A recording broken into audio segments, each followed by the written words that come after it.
Alright, we're going to talk about thermostats and warm-up.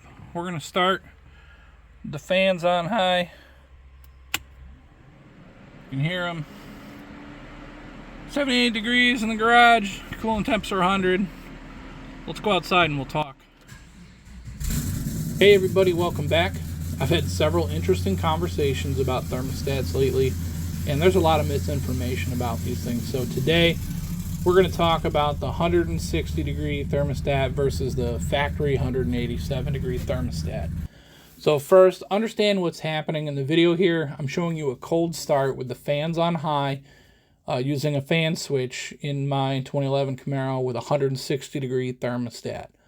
You're going to see that warm-up time's not affected by the cooler thermostat, but the operating temperature absolutely is affected, and that we can hold the temperature quite a bit lower than that factory operating temperature range. I've sped the video up 4 times, but it's uncut.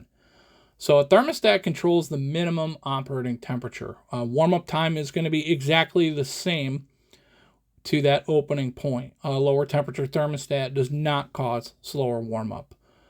The warm-up is complete once the thermostat reaches its fully open temperature. Now, a thermostat's not a switch. It's a valve that opens and closes, controlling flow of coolant to the radiator in varying degrees. The advertised temperature is the point where opening begins, and then fully open is about 20 degrees Fahrenheit higher in temperature. Most cooling systems, given adequate airflow from either vehicle speed or the fans, will run about 20 to 25 degrees above the advertised opening point under light load while they are cruising.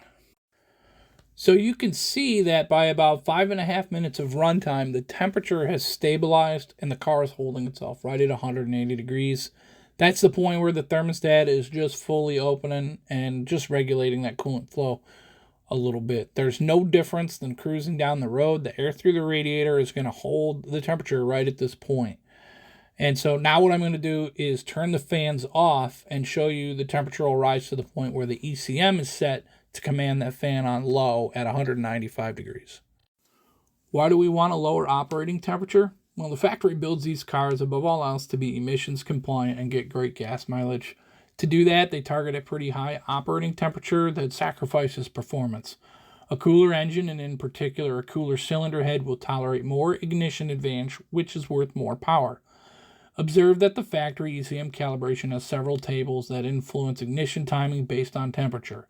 Over 194 degrees of coolant temperature, the calibration begins to reduce ignition timing, and while not directly connected to coolant temperature, intake air temps over 77 degrees begin reducing ignition timing.